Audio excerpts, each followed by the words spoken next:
역대하 18장 28절부터 34절 말씀입니다.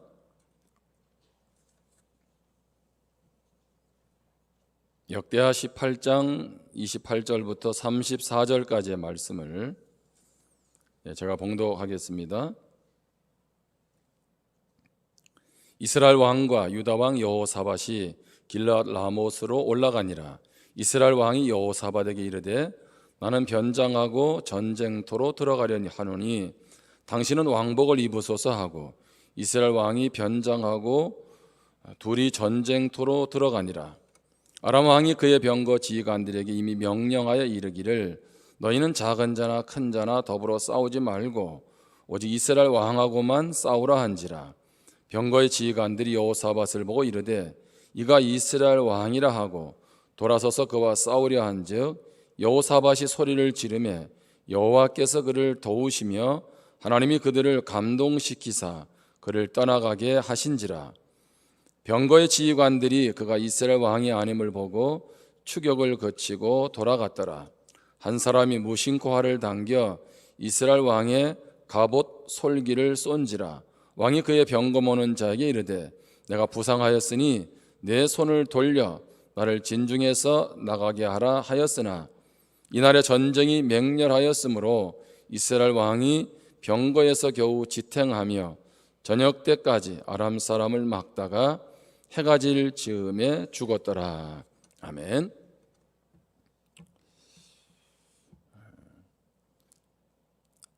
코로나 이 시기에 우리의 신앙을 지키고 중심을 지키는 중요한 키워드는 저는 세 개라고 생각합니다. 하나는 뭐냐 하면 말씀이고요, 하나는 기도입니다. 또 하나는 공동체입니다. 말씀과 기도, 공동체가 서 있으면 그 안에서 사랑하고 격려하고 힘을 주고 그렇게 세워갈 수 있습니다. 이것은 코로나만 우리가 이겨낼 수 있는 원동력이 아니라 우리 신앙의 가장 본질적인 부분입니다. 우리가 이 세 가지에서 건강에 서 있지 못하다면 우리는 코로나를 걱정할 것이 아니고 우리의 본질적인 신앙적인 문제를 고민해야 할 것입니다. 여러분, 작가 김연수 씨는 그의 소설 우리가 보낸 순간에서 글을 잘 쓰려면 어떻게 하면 잘 쓰는지를 말해줍니다. 그러므로 써라. 재능으로 쓰지 말고 재능이 생길 때까지 쓰라. 글을 잘 쓰는 비결이 뭘까요? 무조건 글을 쓰면 된다는 것입니다. 잘 쓰고 못 쓰고 상관없습니다.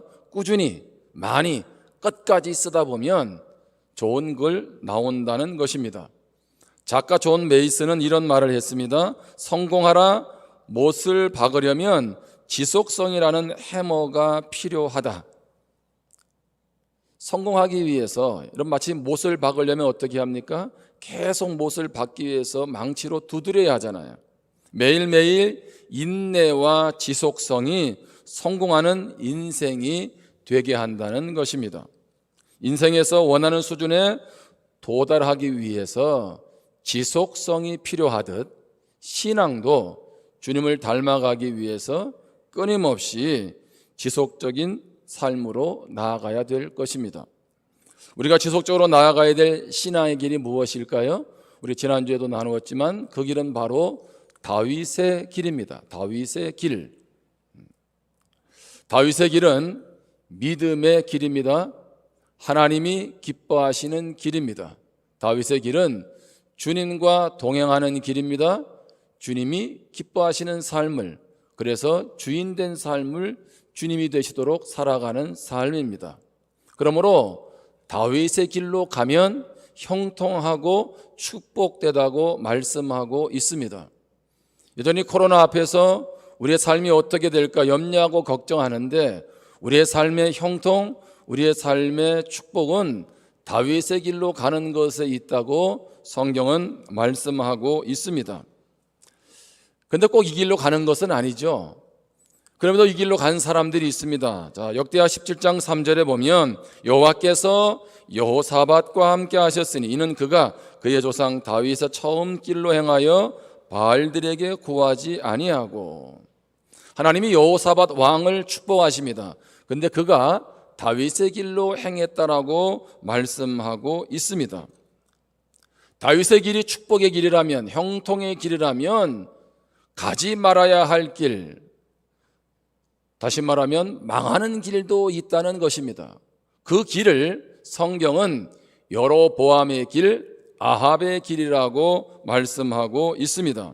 여로보암은 지난 시간에도 나누었지만 그는 남쪽과 북쪽 끝에 제단을 만들어서 그곳에 금송아지를 만들어 두고 그곳에서 예배하게 합니다.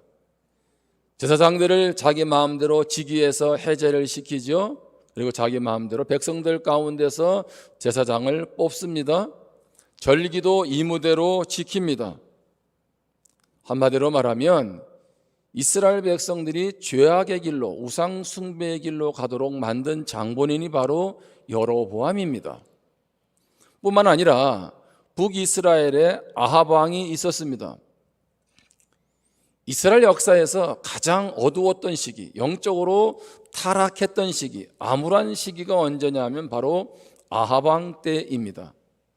여러분, 그 당시에 얼마나 우상 숭배를 하고 하나님으로부터 멀어졌으면 우리가 잘 아는 갈멜산 사건을 기억하실 것입니다.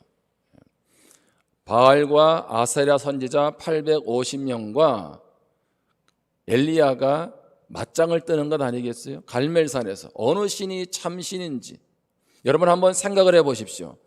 하나님을 경외하는 나라에 한 명의 바알 선지자 그리고 850명의 믿음의 선지자들이 있어야 되는데 바알과 아세라 선지자가 850명이었다면 그 사회가 지금 어떤 사회였는지를 짐작하고도 남지 않겠습니까? 한마디로 말하면 영적으로 가장 불행하고 참담했던 시기를 우리가 아합의 왕 시기로 볼 수가 있는 거죠. 그래서 성경은 절대로 이 길은 가지 말라는 거예요. 우상 숭배하며 온갖 지악을 범하며 하나님께로부터 멀어진 여로보암 왕의 길, 아합 왕의 길은 절대로 가지 말라는 것입니다. 그러면서 어떻게 하든지 우리는 다윗의 길로 갈 것을 말씀하고 있습니다. 여러분, 그런데 굳이 다윗의 길로만 가면 반대되는 길을 말할 필요가 없지 않습니까? 우리는 하나님의 백성들인데, 그런데 마땅히 가야 할 길을 갈 것 같은데 가만히 성경의 역사를 보면 하나님이 원치 않는 길, 죄악된 길을 끊임없이 믿음의 사람들이 가고 있다는 거예요. 나는 안 그럴 거야, 나는 괜찮아 라고 말할지 모르겠는데 거기에 나 자신도 포함되어 있다는 것이죠. 그러면서 우리는 영적으로 긴장해야 되고 깨어 있어야 하는 것입니다.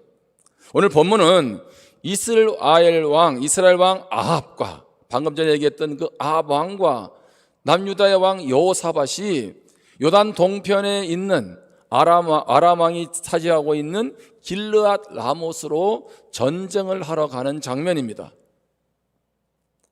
자, 그런데 전쟁이 벌어지는데 여러분 한번 생각을 해보세요. 이 전투에서 아합 왕이 죽음을 맞이하게 됩니다.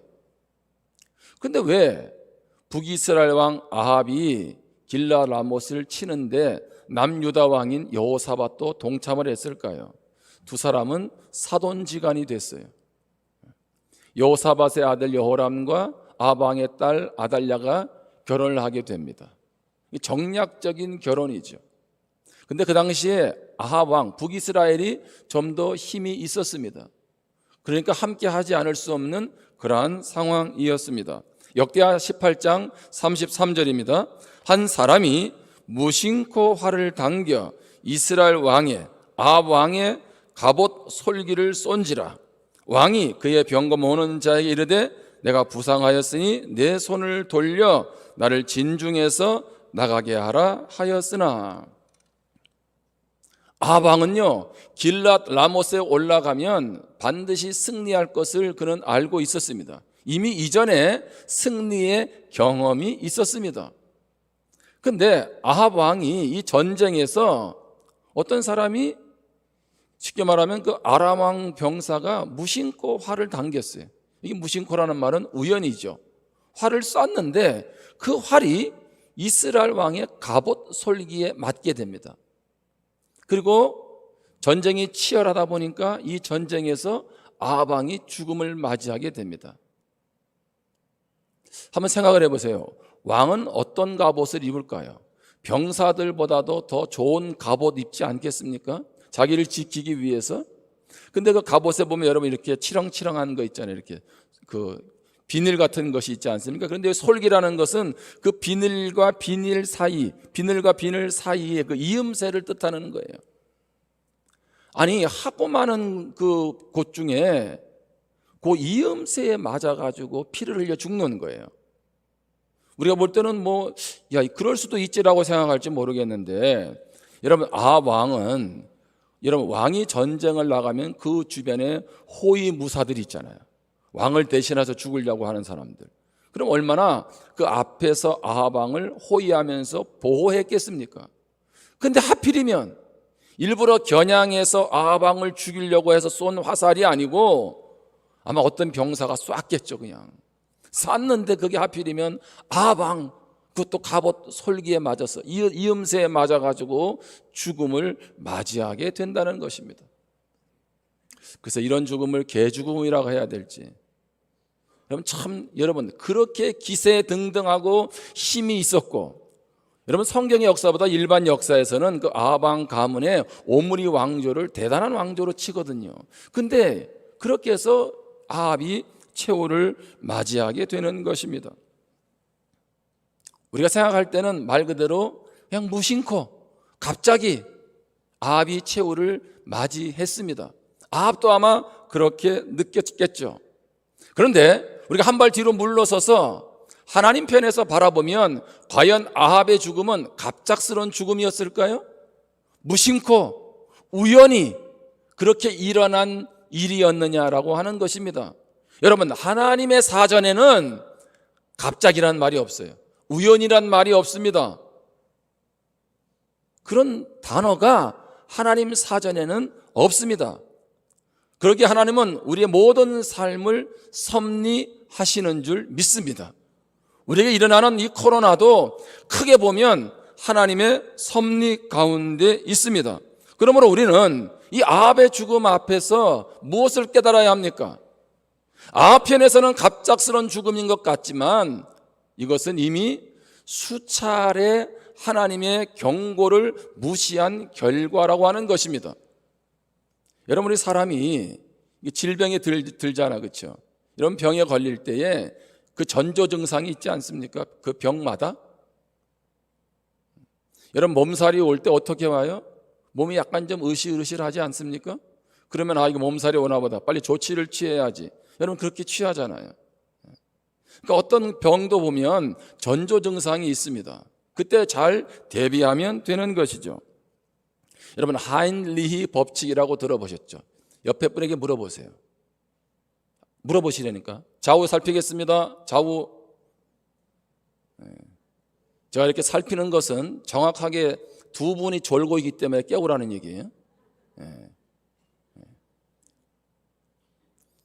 다 조는데 두 분만 깨어 있으면 제 설교가 문제지만, 두 분만 졸고 다 깨어 있으면 그 조는 사람도 문제잖아요, 그렇죠? 근데 이 좋은 시간에 제가 깨워드려야 되잖아.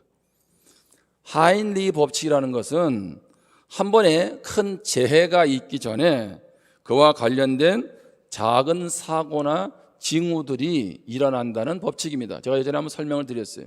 다른 말로 하면 1대 29대 300의 법칙이라고 말을 합니다. 그러니까 한 사람의 사망자가 생길 때에는 29명의 경미한 부상자들이 생기고 또 300명의 같은 문제로 인해서 다칠 뻔한 사람들이 생긴다는 거죠.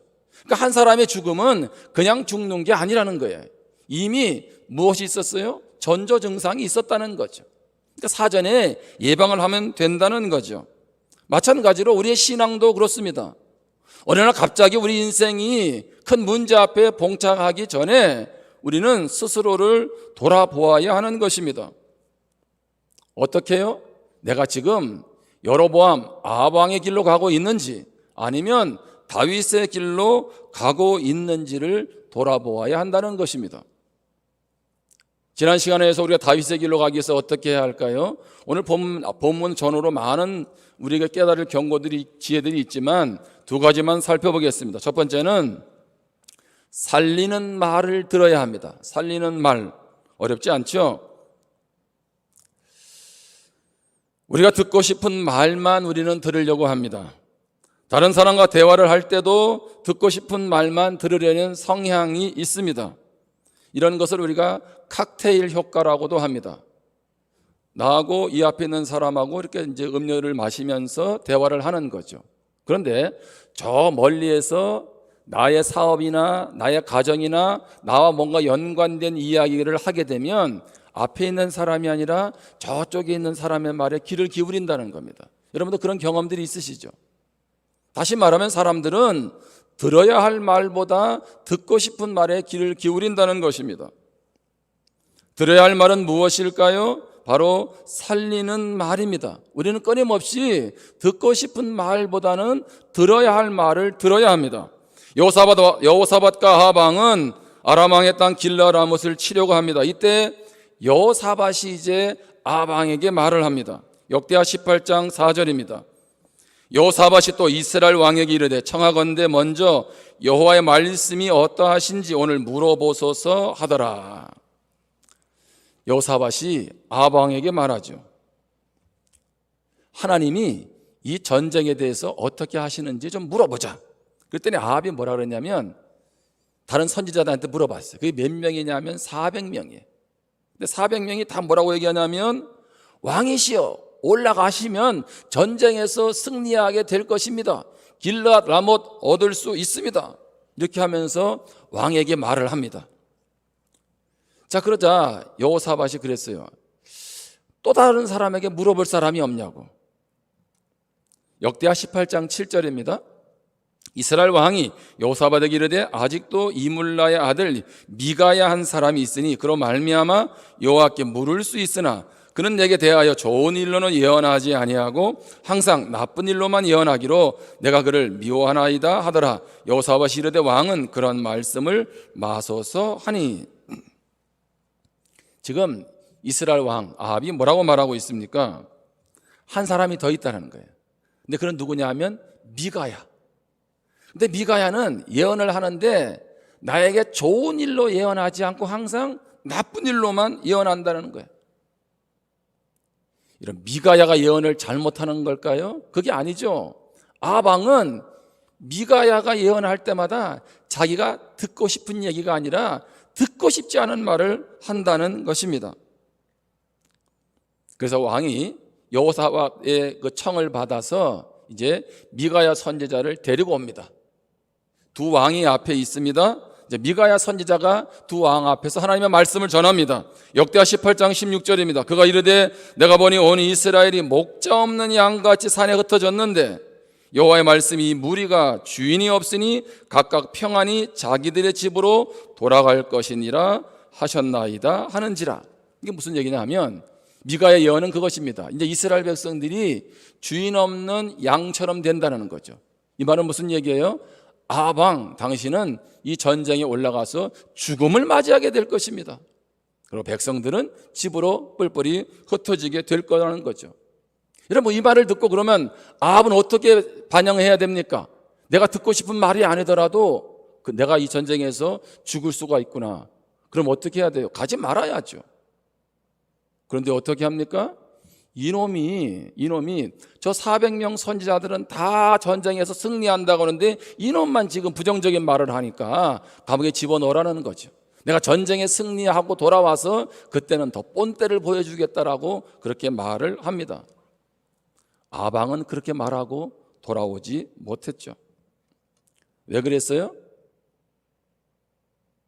그는 자신이 들어야 할 말이 아니라 자신이 듣고 싶은 말에만 귀를 기울이고 있었던 것입니다.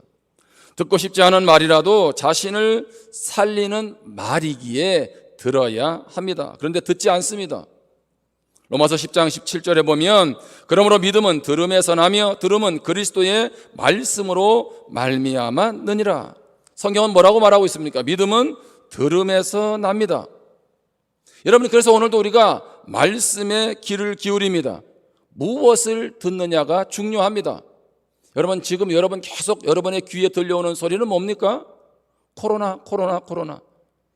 재유행, 재유행, 재유행. 모든 대화 속에 코로나가 빠지지 않습니다. 늘 말씀드리지만 안전을 위해서, 우리가 방역을 위해서 최선을 다해야 하지만 문제는 무엇입니까? 코로나와 함께 계속 부정적인 이야기들이 우리에게 들려오고 있다는 것입니다. 저는 그 말이 틀리지 않을 수 있다고 생각합니다. 코로나로 인해서 어떤 결과가 오는지도 충분히 맞다고 생각을 합니다. 그런데 문제는 무엇입니까? 계속 부정적인 이야기만 듣다 보면 나도 모르게 부정적 사고 체계에 빠지게 된다는 거죠. 늘 불안해한다는 거예요. 괜히 기침만 해도 코로나 아니야? 그러면서 어떻게 합니까? 전전긍긍해 한다는 거죠. 삶이 마비가 되기도 한다는 것입니다.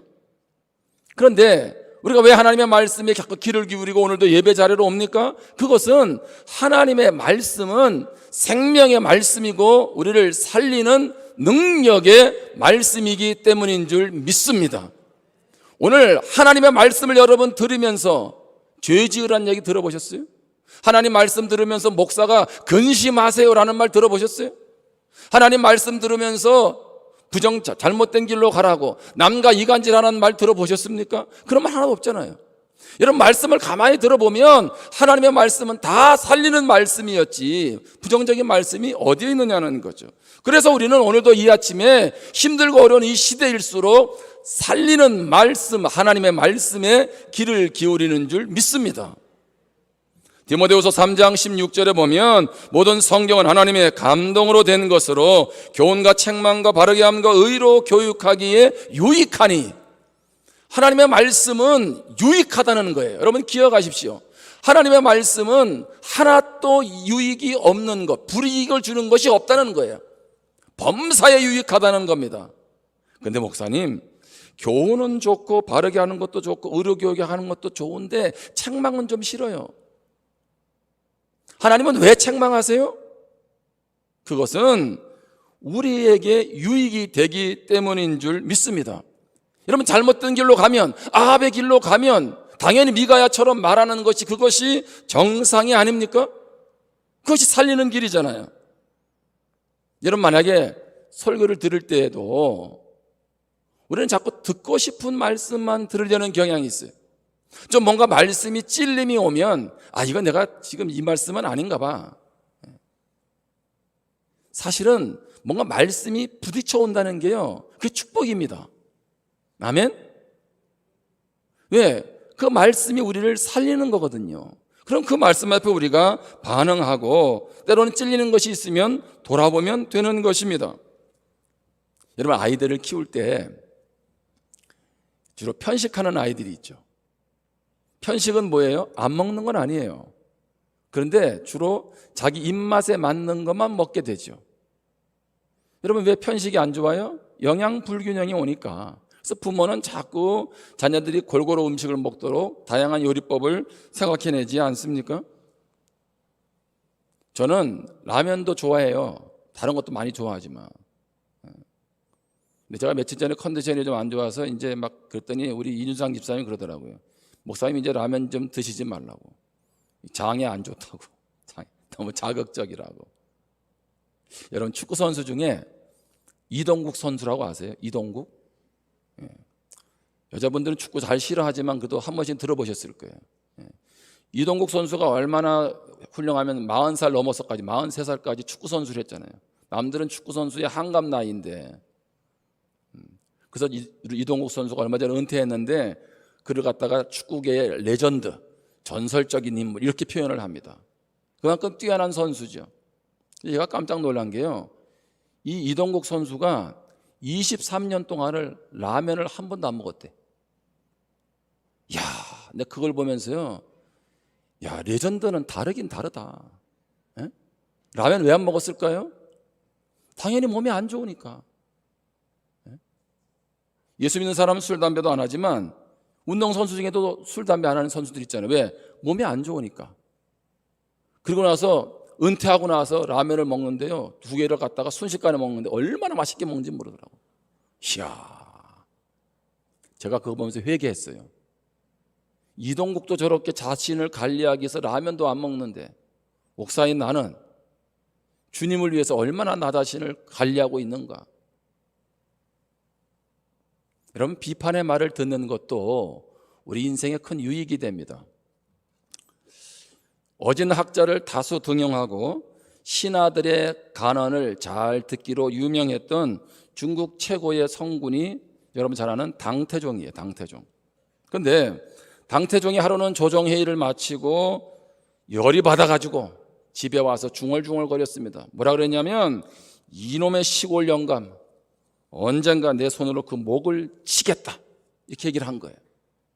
이 말을 왕후가 옆에서 듣고 깜짝 놀랐어요. 아니, 그 시골 영감이 누구냐고 물었어요.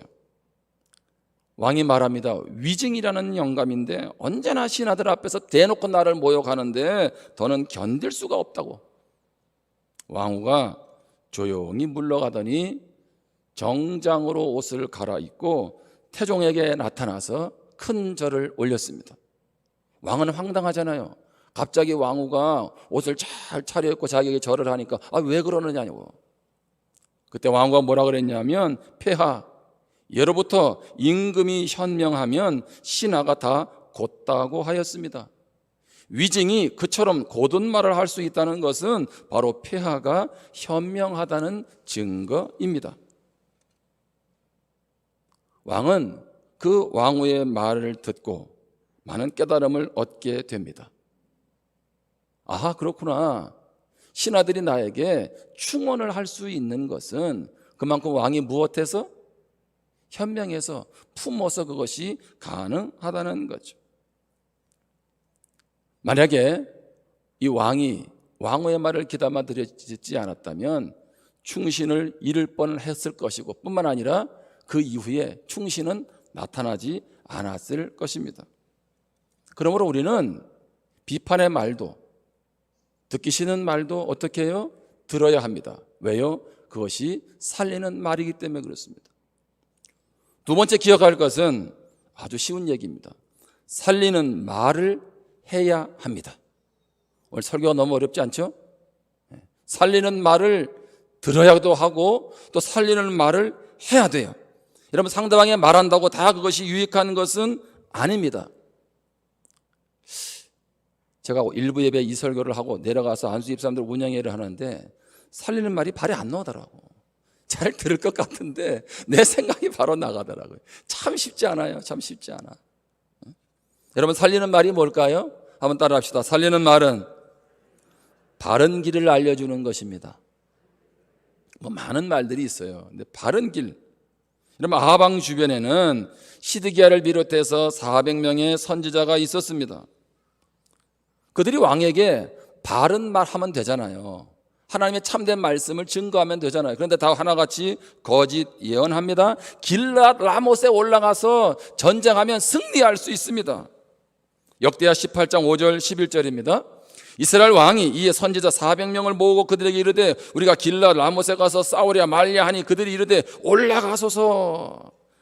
상상해 보세요. 400명이 올라가소서 하나님이 그 성읍을 왕의 손에 붙이시리이다 하더라. 11절 여러 선지자들도 그와 같이 예언하여 이르기를 길앗 라못으로 올라가서 승리를 거두소서 여호와께서 그 성읍을 왕의 손에 넘기시리이다 하더라. 지금 시드기야와 400명의 선지자들은 무슨 말을 하고 있습니까? 왕을 죽이는 말을 하고 있죠. 올라가면 안 된다라고 말을 해야 되는데 어떻게 합니까? 왕의 비위를 맞추는 말을 합니다. 자, 이제 왕이 사자를 하나 보내. 누구에게? 미가야에게. 가서 미가야를 데리고 오라는 거죠. 그랬더니 이 신하가 이제 미가야를 만나러 가서 하는 얘기를 한번 들어보세요. 역대하 18장 12절입니다. 미가야를 부르러 간 사자가 그에게 말하되 이르되 선지자들의 말이 하나같이 왕에게 어떻게 말하니? 좋게 말하니 청하건대 당신의 말도 그들 중 한 사람처럼 좋게 말하소서.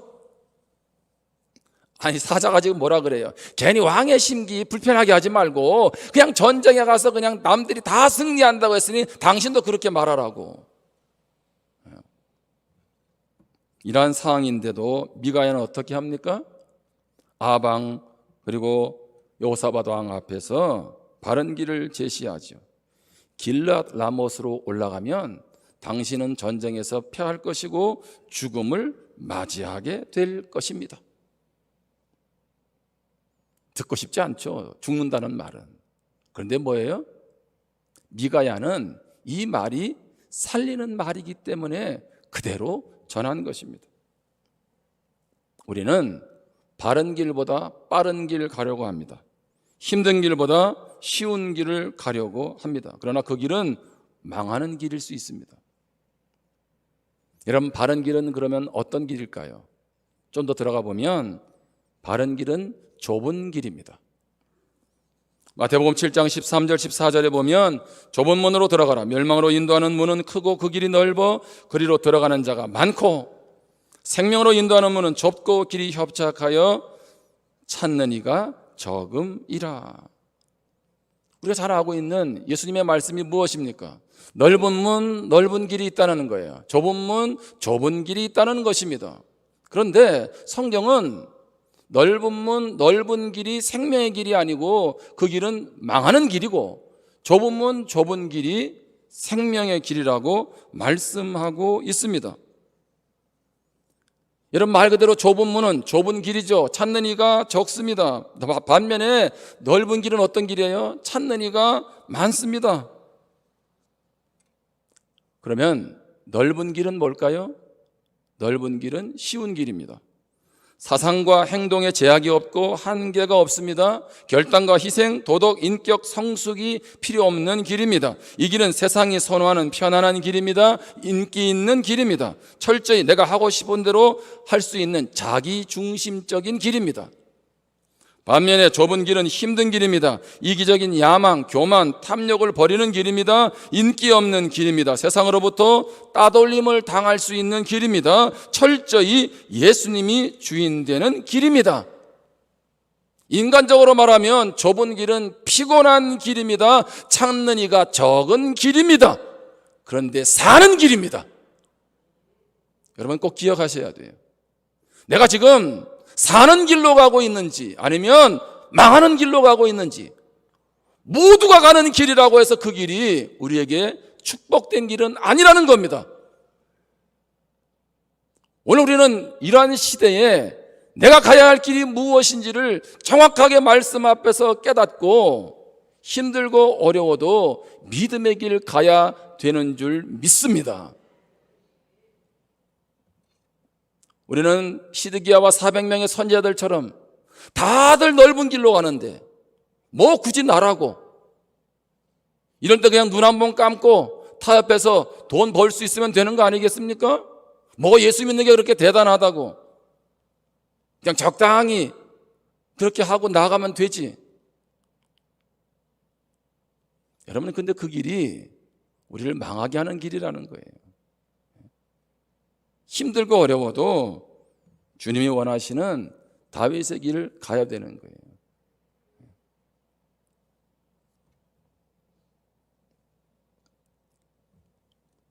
살리는 말이라는 것은 바른 길을 가도록 하는 거죠. 그 바른 길, 바로 좁은 길입니다. 마지막으로 말씀을 정리하면서 나눕니다. 인생을 발목 잡는 말이 있습니다. 인생의 발목을 잡는 말. 내가 왜 저 인간을 만나가지고 이것도 발목을 잡아요. 그런데 더 발목 잡는 말이 있어요. 지난 2000년입니다. 좀 시간이 지났어요. 7년에 걸친 노력 끝에 고려대 국문과 교수와 언어과학과 강범모 교수팀이 1990년대에 나온 127종의 자료에서 우리말과 글 150만 어절을 정리해서 하나의 보고서를 채택했습니다. 몇 어절이요? 150만 어절. 이 보고서에 따르면 우리나라 사람들이 가장 즐겨 사용하는 형용사가 있었습니다. 그게 뭘까요? 없다. 우리나라 사람들이 가장 즐겨 쓰는 단어가 뭐냐면 없다, 있다, 좋다, 괜찮다 아니고 뭐라고요? 없다. 여러분, 우리나라가 OECD 국가 중에서 매년 행복지수가 꼴찌입니다. 꼴찌. 왜 꼴찌일까요? 제가 가만히 생각해 보니까 우리만큼 이만큼 살만한 나라가 어디 있습니까? 전 세계적으로 코로나를 통해서도 지금 잘 사는 나라 4등 안에 들어간다잖아요. 그렇죠? 코로나에 잘 대처하면서 경제를 유지하는 네 번째 나라 안에 드는 나라가 대한민국이에요. 그런데 우리는 어떻게 생각하냐면 우리 언어 습관은 뭐예요? 없다는 거예요. 돈도 없다, 건강도 없다, 배운 것도 없다, 사람도 없고 모두 없고. 그러니까 항상 뭐예요? 항상 부정적인 패러다임에 사로잡혀 살아가는 거죠. 오늘 이 시간부로 없다를 없애기를 바랍니다. 아멘. 저는 이 코로나 때 우리 교회가 얼마나 감사한지 몰라요. 우리 원로 목사님께 제가 두고두고 감사하고 있어요. 새록새록. 왜냐하면 이 건물이 이렇게 크게 얼마나 감사한지 몰라요. 그렇죠? 20%, 10%도 괜찮아요. 예. 이만한 공간이 있다는 게요. 예? 감사하지 않습니까? 별로 눈도 깜빡을 안 하신 것 같고. 제가 하나 여러분에게 언어의 팁을 드린다면 이제 발목 잡는 말 하지 말고 쿠션 언어를 사용하시기를 바랍니다. 쿠션 언어가 뭐예요? 이런 방석 같은 거 있잖아요. 그렇죠? 쿠션을 주는 거. 베개도 쿠션 있는 거. 이게 뭐냐면 쿠션 언어란 부드러우면서도 친절한 말입니다. 부드러우면서도 친절한 말. 자, 어떤 말을 하게 되죠. 어떤 말을 할 때 먼저 상대방의 마음을 이렇게 누그러뜨리는, 진정시키는 말이 있습니다. 말을 시작할 때에 번거로우시겠지만, 실례합니다만, 죄송합니다만 이렇게 말을 하면 어떻게 돼요? 상대방 마음이 누그러진다니까. 안 들어주면 안 될 것 같잖아요. 그리고 어떤 말을 하고 났을 때 기분 좋게 마무리하는 말이 있습니다. 선생님 덕분입니다. 덕분입니다. 신세 많이 졌습니다. 감사합니다. 이런 모든 말 끝에 이것만 붙여도 달라진다니까. 덕분이라고, 감사하다고. 아멘. 이 단어를 제일 좋아하는 분도 하나님이잖아요. 하나님 덕분입니다. 하나님 감사합니다. 그래서 기도할 때마다 뭐하라 그래요? 감사하라 그러잖아요. 예? 근데 꼭 매를 버는 분들이 있어요. 그냥 말 가지고 나한테 해준 게 뭐냐고. 여러분, 하나님하고 맞짱 떠가지고요 좋을 거 하나도 없어요. 제 경험으로 봐도요, 빨리 하나님께는 꼬리 내리고 이해 안 돼도 그냥 하나님 의지하는 게 그게 최고입니다. 제가 이거 살아온 인생에서 말하는 거예요. 여러분, 하나님 떠나서 가보세요. 하나님이 여러분 사랑하시면 절대로 그대로 안 두시지. 뭐하러 매 맞고 돌아오시려고 그래. 그냥 하나님이 길 내주실 때 잘 가면 좋은데. 일본 속담에는 친절한 말 한마디가 3개월간 겨울을 따뜻하게 한대요. 와, 제가 다음 주부터 히터 끌 거예요, 이제 우리 교회. 왜냐하면 이제 여러분들이 옆에 사람한테 따뜻한 말 한마디 하면 3개월 동안 따뜻할 거니까. 다음 주에 와서 히터를 껐는데 춥다고 하는 분들은 무슨 말을 안 했다? 따뜻한 말을 안 한 분들이에요. 다음 주에 한번 테스트 해볼게요. 여러분, 왜 그래요? 왜 따뜻한 말이 3개월 동안 추운 겨울을 이겨내게 할까요? 그 말이 돌지 않겠어요? 나에게도 에너지 주지 않겠습니까? 내가 상대에게 따뜻한 말 하는데 상대는 나한테 어떻게 대하겠어요? 싸우려고 화를 내겠어요? 도리어 어떻게 합니까? 그 사람도 나에게 따뜻하게 대하겠죠. 그러다 보면 힘든 시기를 이겨내잖아요. 여러분, 지금까지 어려운 때는요, 자꾸 문제 원인을 파악하려고 하지 말고 그냥 어떻게 하면 돼요? 품어주고 위로하고 격려하면 됩니다. 너 이게 문제야. 아이고, 다 알아요. 지금 그러면 할 필요 없어요. 그러면 다 그 인생 길 가운데서 또 잘 알아서 길을 걸어가게 된다니까요. 잠언 18장 21절에 죽고 사는 것이 혀의 힘에 달렸나니 혀를 쓰기 좋아하는 자는 혀의 열매를 먹으리라. 제가 성경에서 혀에 대한 최고의 말씀은 전 이 말씀이라고 생각해요. 많은 말씀이 있지만 내가 말을 어떻게 하느냐에 따라서 죽고 사느냐가 달려있다는 거예요. 행복과 불행이 달려있다는 거예요.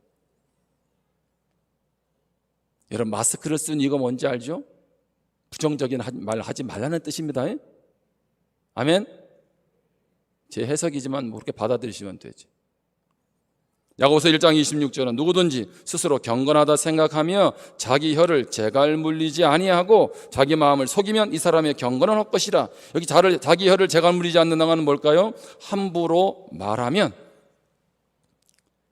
그러니까 경건하다라고 하는데, 신앙이 있다라고 하는데 말을 함부로 해요? 그 사람은 경건은 가짜입니다. 절대 속으면 안 돼요. 경건한 사람은 무엇을 보면 알아요?